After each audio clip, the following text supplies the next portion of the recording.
It's the top 5 commanders from the Lost Caverns of Ixalan. 5, 4, 3, 2, 1.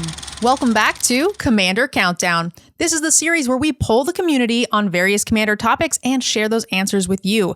Today, we're going to be talking about the new commanders coming out of the Lost Caverns of Ixalan and going over the community's favorites. But before we get started on that top 5 list, we're going to talk about our honorable mentions. Veggie, what commander do you think should have made the list but didn't? Well, I definitely thought this was the top commanders and not the favorite because I do not like this card. But I think it is very good. My honorable mention is Coolstuffinc Malamet Exemplar. This is 1 a green and a white for a 3/3. Your opponents can't cast spells during your turn. And whenever one or more creatures you control, each with power greater than its base power, deals combat damage to a player, draw a card. Yeah, this is already a limited all-star. I have quite a bit of experience with it. Not at a commander table yet, but it seems like a great include in any Selesnya deck, and for a decent rate, great in the command zone. Yeah, it's even better in Commander than it is in Limited, because with a single opponent, you can only draw a single card off of its ability, but with 3 opponents, that's 3 cards. Grand Abolisher is one of the strongest cards in Commander, and now this is also stapled to consistent card draw, and it only costs 3 mana. It's certainly not hard to get your creatures to draw a bunch of cards in these colors. There's a ton of counters, ton of auras, everything you need to make this thing a powerhouse full of card advantage. So I'm on board for playing this in the command zone for sure. I'm not. Don't do it. Sorry, Veggie. It's already being brewed. All right, let's go ahead and talk about my honorable mention, which I actually cheated because I decided to put 2 commanders in the command zone. So first, we're going to talk about Owen Grady, Raptor Trainer. It's a 3 mana 2/3 that partners with Blue Loyal Raptor. It is a 3/2. I'm a little number dyslexic. You can also tap him to put a menace, trample, reach, or haste counter on a target dinosaur. It can only be done as a sorcery. And the partner to that is Blue Loyal Raptor, a 5/4 for only 4 mana. That is correct. I'm going to read it. Blue does have partner with Owen, so you can put them both in the command zone. And for each type of counter that's on blue, other dinosaurs will then enter with counters of those types. Yeah, and these are some pretty good colors for those types of things because Ikoria had all of those like ability counters, and you know, with green and blue, you're certainly going to be able to get +1/+1 counters. I kept looking at all the different commanders that came out of the Jurassic Park specific series, and I wanted to pick one for my honorable mention because I'm really excited about them. But I love creatures and I love combat, as you guys probably know. So this was a shoo-in for my honorable mention. But then also I really thought about it and the lore got to me. The idea that Owen trains Blue, so it gets better and better the longer the two of them are out. Also in the movies, Blue sort of trains and teaches the other dinosaurs. So the flavor there was just 10 out of 10 for me. I do want to point something out. To the best of my knowledge, which is not much, but is something, I think this is the first instance of a haste counter. I think this is the first instance of a haste counter. I think Owen is the only card to put to create a haste counter, which now has an interesting new synergy with anything else that might do that might use types of counters. Yeah, it makes sense that that would be the case for the wording here, and we wouldn't have needed it in the past because a haste counter, you know, not relevant after the fact. You can't double them. It's not super important. And before it would just say has haste till end of turn, no problem. So it is an interesting new add here, but it works the same way as we've seen, like you were saying, from Ikoria. That's it for our honorable mentions. Let's go ahead and get into your top 5, thanks to our sponsor, EDHRec. So coming in at number 5, we have EDHRec, Deepest Foundation. It's a 6/6 for 6 with vigilance. If 1 or more creature tokens would be created under your control, 3 times that many tokens are created instead. And if it dies, return it to the battlefield tapped and transformed under its owner's control. And it's a land that comes back. It took all of 2 minutes for me to die to this thing in Limited during the early access. It is very cool, even in Limited, when you can't make that many tokens, but I can't even imagine this thing on the battlefield for a commander deck where you were able to put all of your counter token generation into it. The triple tokens.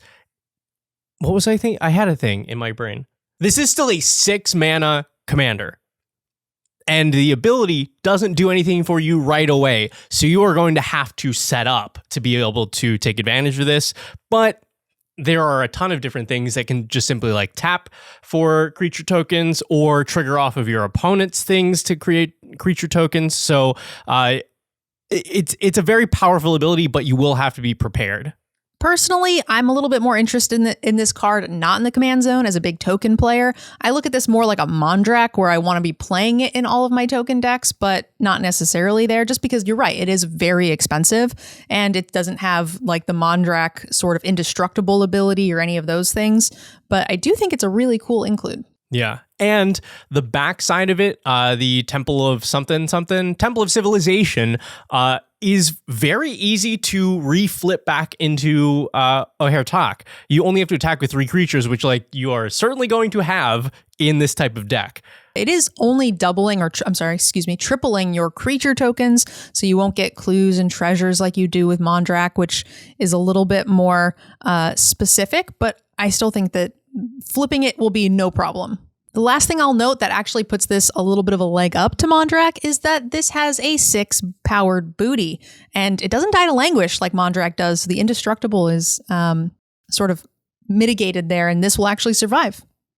Interesting that you would point that out. I don't know what would have happened to have made you think about that particular scenario.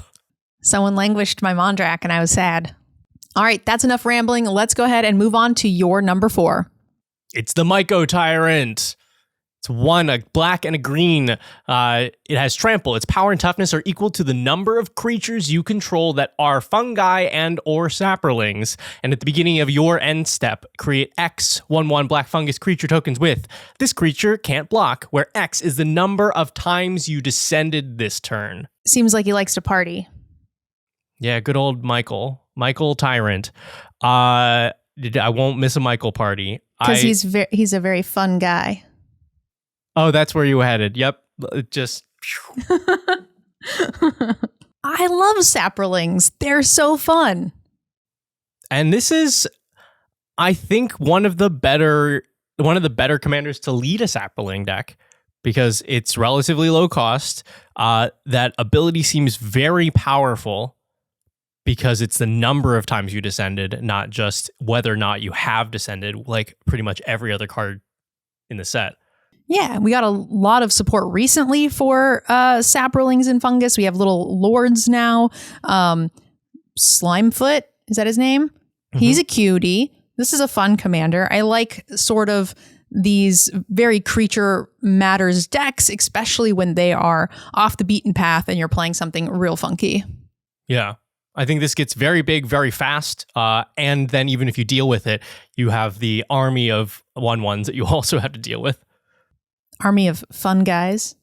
I think it's funguses. But they are fun guys. You don't need the S on the end if it's fungi. It's already plural. Fine, Veggie. Let's go ahead and move on to your number 3. It's Hawkball of the Surging Soul. 2, a green and a blue. At the beginning of combat on your turn, each merfolk creature you control explores. And whenever Hawkball of the Surging Soul attacks, you may put a land from your hand onto the battlefield, and if you don't, draw a card. I heard that this is a very good precon. Yeah, it is. Holy smokes. Did this thing do a lot? He comes down pretty cheap, gives you instant value. I like this for merfolk. And in fact, I'm a little bit more scared of merfolk after this most recent precon.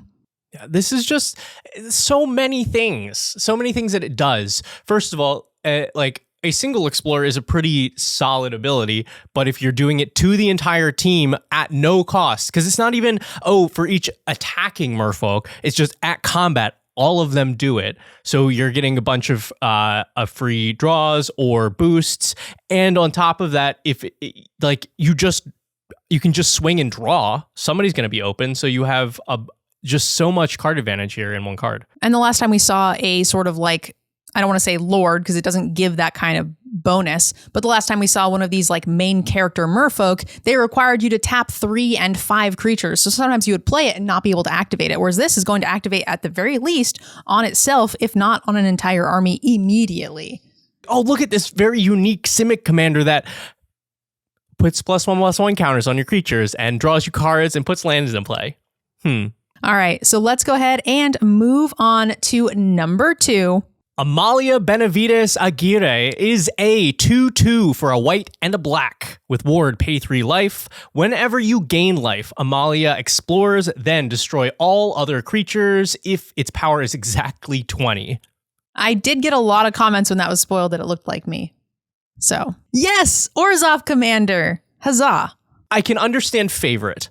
I think people seem to enjoy the art for some reason. It's got some fun text, like destroy everything if power's exactly 20. That's gonna be tough to pull off, but is very cool. But I feel like there are better payoffs for the kind of deck that this wants to be. I feel like this is sort of the difference we have whenever we go over these, because we look at like Ragavan and you think it's not that powerful in the command zone. I think it's just low impact for 1s and 2 drops that you find less exciting, because even if you're not doing the 20 power thing, which is fine, it's still a bear with ward, in addition to getting to explore, which is helping you fuel your graveyard, draw extra lands. It's doing a ton of things for only 2 mana, which is great value, helps Orzhov do exactly what it wants to be doing, at least for the life gain deck. So I'm on board with this. I just feel like there's a lot of other Orzhov cards that are low cost that have that gain life trigger that do things that are maybe a little more impactful. Each set is a little bit different, so this is probably not all-time Orzhov commanders, but in this set, I think it's, one of the stars. So this does have one very, very cool thing that it can do. If it's not in the command zone, if you are running an Abzan deck, you can include Wild Growth Walker, which infinite combos with this, because whenever you explore, it gains you life, which then triggers Amalia, which then triggers it back because you've explored, and you just pop back and forth and gain infinite life and put a bunch of counters on it and then blow everything up. Yeah. But since Wild Growth Walker is green, you can't do it if Amalia's in the command zone. So not a cute thing for this list, but a very cute thing for the Abzan players.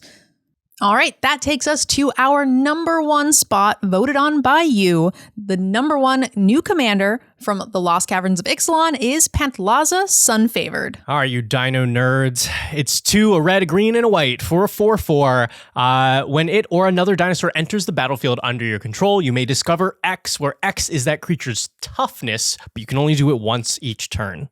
As we lovingly named the new ability, Booty Cascade, in our episode with Zebex and Maldhound. It's a fun one. Dinosaurs have some big butts. Yes, and I like this because it feels like Cascade, but Cascade is dependent on the cost of the thing. So you've invested this much mana, you're getting this. But there are so many dinosaurs that are like, oh, here's a very small cost for a large butt and like some sort of downside. Mm-hmm. Like there's a new one in this set that's like a 6/6 for 3. Well, that's not quite so much of a downside if you're also getting to discover for 6. Yeah, and I like this small dinosaurs still getting you good value. You could play some of the 2 and 3 drop dinosaurs getting soul rings and arcane signets to help you get to that top end. I think this feels like a very cool ability and helpful when you're doing small or when you're doing the big cards. Mm-hmm. And it's nice to have a dino commander that is fun and viable, that doesn't cost like 8, because the other ones that people typically play in these colors are like Gishath or Zakama, and you get there because you filled your deck with a bunch of ramp, but I want to play my commander. And so this is coming out pretty early. Yeah, definitely coming out early. The other thing I really like about turning the sort of Cascade on its head is that the creature's already in play. So you can't really hit board clears, or if you hit pumps or something along those lines, it counts those creatures. So I think it's a neat interaction to see Cascade work in that way, where it's after it's hit the table. Mm-hmm.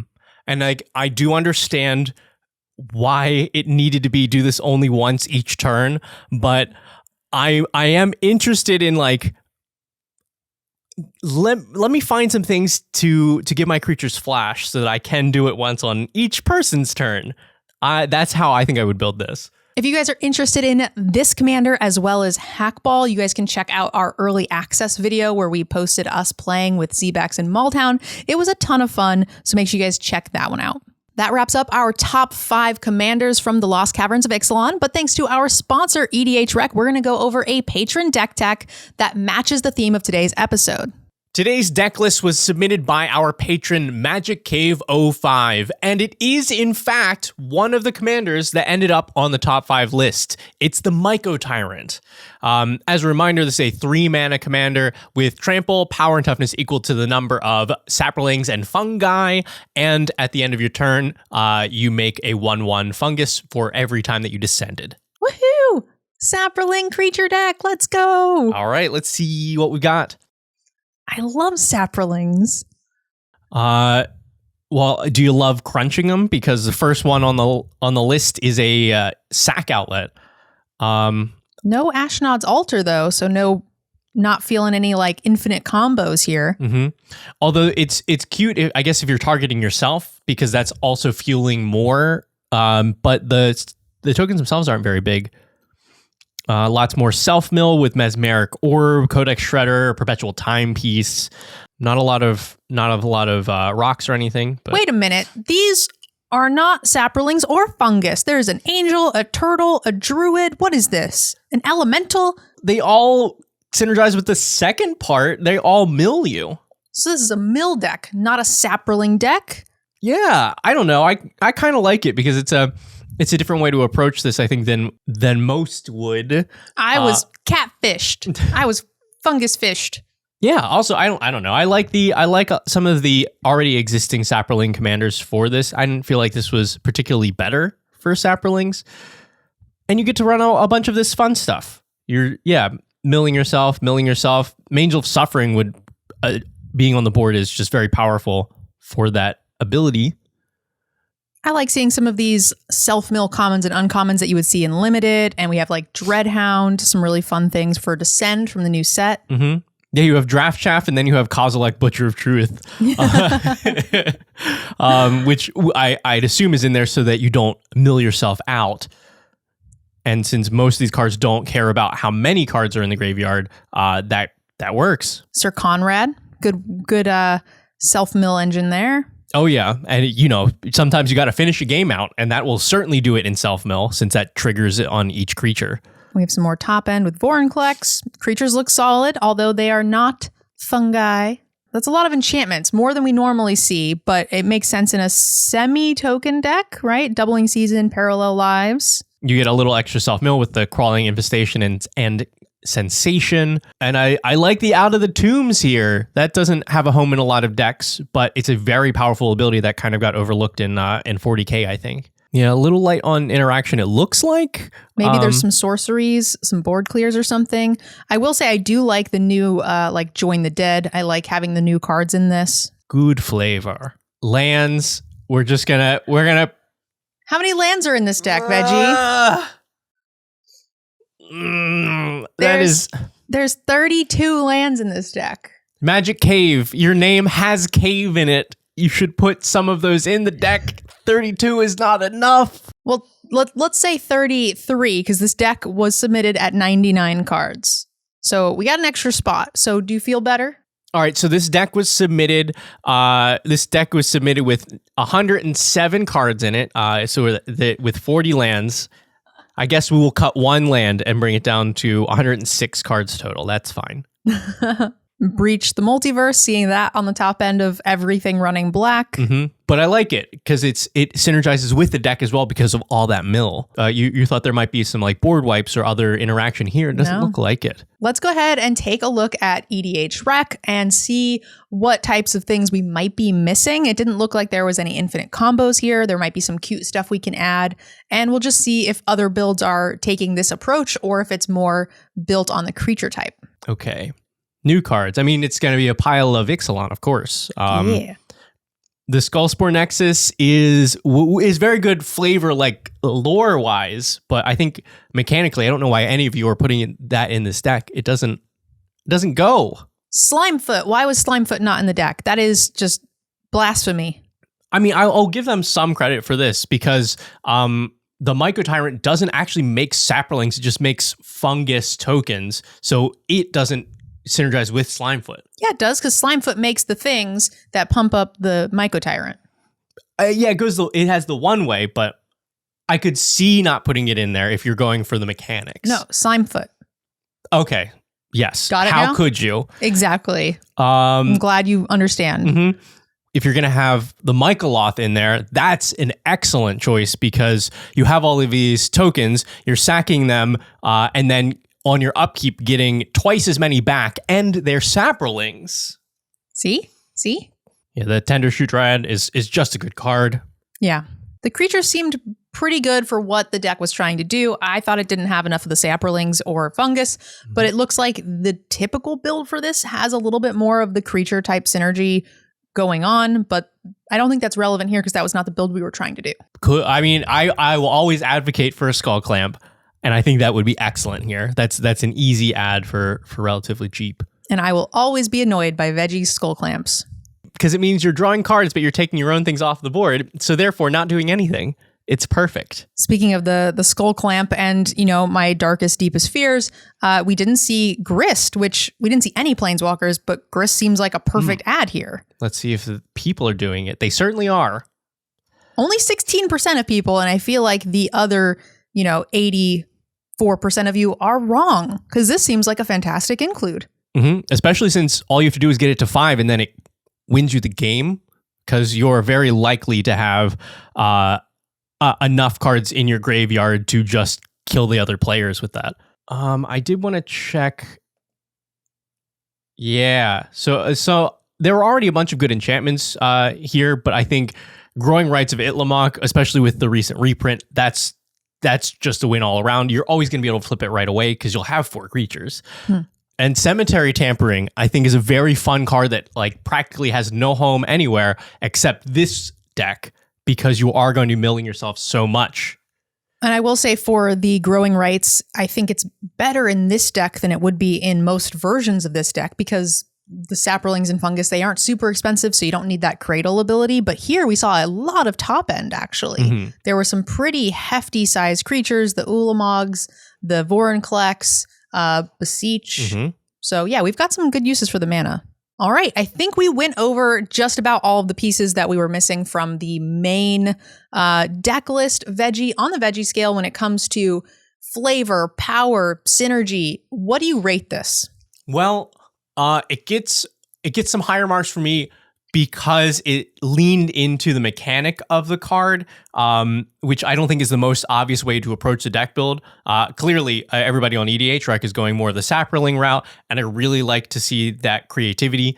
The land count hurt my soul, but I think the choice of cards in the deck helps to balance that out. So for me, I'm going to give it a solid 6 out of 10. Okay, interesting. You seemed happier with the deck than me, but I'm actually going to rate it higher. On the Nerd Girl scale, I'm going to give it a 7 out of 10 because I really liked the include of a lot of the sort of draft cards and the synergy that really provided. You missed a point because there were not enough saprolings or fungus, and I would like to see the Grist added. Maybe one more land. We don't need to go crazy. 5 is the real number. Thank you so much, Magic Cave, for submitting a deck list for us to review here on the show. And don't forget, if you guys would like to have your decks featured on the show, head on over to our Patreon, where you can submit them for this show or for us to play on Decked Out. You'll get signed tokens from the cast and crew, spell table games with us. Head on over to our Patreon. And of course, big thank you to our sponsor, EDHRec, the best place to go for deck building tools and needs. That is all for today's episode. Make sure to like the video if you liked it and subscribe if you really liked it. We'll see you next time on Commander Countdown.